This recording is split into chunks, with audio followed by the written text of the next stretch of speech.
Hi,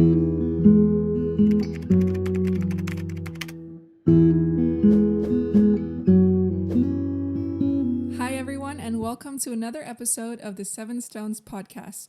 We like to cover a broad range of topics, including business, real estate, legal advice, people of Indonesia, and many more. In this episode, we're going to dive into good reasons to invest in Indonesia. This episode will be touching on some points mentioned in a post published in Mekar, where author Thierry Sanders highlighted the top 10 reasons to invest in Indonesia. Why is now the right time, and why would it be a smart move? For this topic, I've invited Terry and Andy, co-directors and co-founders of Seven Stones Indonesia, to give you some insight on this list. So before we get into the top 10 reasons, I wanted to get a general view on why now is the right time. You've written a blog titled "Now is a Good Time to Invest in Indonesia," says the Bank Indonesia governor, in which you include a couple points I thought would be great to touch on here too. What is meant by the timing is right? Well, the timing is right. Is it too early for a question like It this? is a little early in the morning for a question like that. I think that the timing's right because of where Indonesia is right now, sort of historically, and the population being so young, changes in government, changes in regulations, easing up on red tape.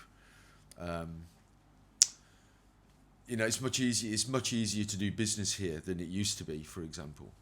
And I think a lot of people are waking up to the fact that Indonesia's potential is much greater than they may have thought it was in the past. I think also, timing-wise, you mentioned that there's a huge increase or rise of the young, mobile, and tech-savvy people. Yeah, Indonesia's got one of the youngest populations in the world. And I think if the mindset of that young population is driven in a particular direction, then the future for Indonesia is very bright indeed. I think it's a factor of many things coming together that Indonesia since 1998 and the so-called reformation has gone through some testing times, and it seemed to now find its political path forward with a very proactive and well-driven government. The younger part of the population again is waking up, access to internet, a lot of people being educated abroad and so on creates another drive and demand in that part of the population and the people too. So I think it's a lot of factors coming together, fast tracking and hitting, I guess, a tipping point for Indonesia where it'll increase further and further and sharper, positioning itself as a leading nation, leading force, leading economy in the world. Okay, so following all that, let's get a little more specific and detail the top 10 reasons mentioned in the Mekar article. Reason number 1 being economic growth and monetary stability. Could you elaborate on that? I think the economic growth is as the article also mentioned, it's better than most other countries, and it's better than most countries when you look at the general international situation where the world economy has had some challenging years. Indonesia has kind of been on the upper scale of that. And again, the potential for the Indonesian market that we've talked about in other blogs and we'll talk about here too, about the ease of doing business and so on, will continue to escalate this drive forward. And then you have the monetary stability. The Bank of Indonesia, in particular Indonesia's Minister of Finance, Ibu Sri Mulyani, has over and over actually been highlighted and elected as one of the most capable financial ministers in the world. That's happened quite a few times.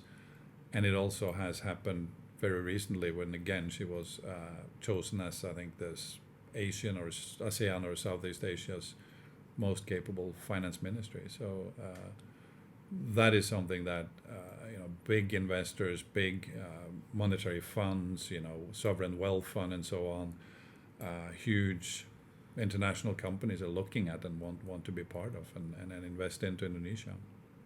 I think something people also tend to forget is the huge domestic market of around 270 million people. We're actually the fourth largest population in the world, and that tends to be forgotten. I think that also ties into why we have...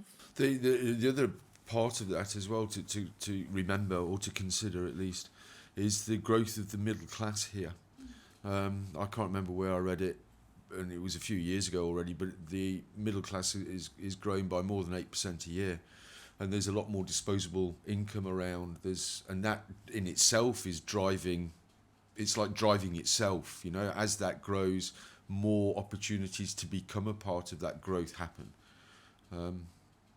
Plus, also there's this mention that Indonesia's economy is set to move from the 9th largest today to the 4th largest by 2050. Yeah.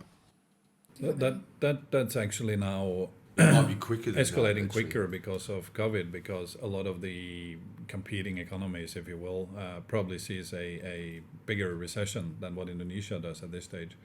So it's actually moving up quicker than what that particular study from PwC indicated. But yeah, that's true. Indonesia is already the 9th largest and will be the 4th largest in our time, you know.